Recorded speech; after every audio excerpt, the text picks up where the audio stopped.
Okay, here's a fun one. Probably not a letter that you will use a lot of, but it's fun to practice, and probably one that's the most challenging for me, especially in the uppercase.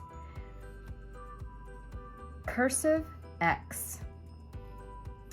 So I visualize how it's a backwards S here with a line through it.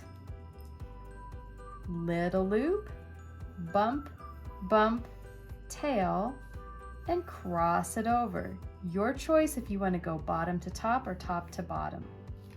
Let's try it again. Little loop, bump, bump, tail, and cross it over. I really take my time on this one. I'm not sure why it can be a little more of a challenge for me, but I like a challenge. So I just go a little bit slower. Lowercase x, you can see it's just a smaller s. So half the size, little bump, bump, tail, and cross. Little bump, bump, tail, and cross.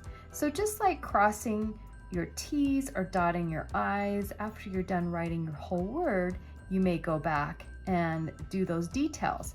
With the X, it's the same thing, it's up to you. My habit is I cross it as I go.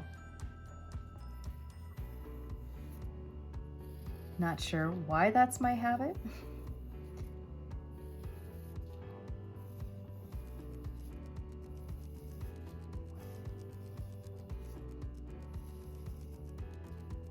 Upper and lowercase cursive X.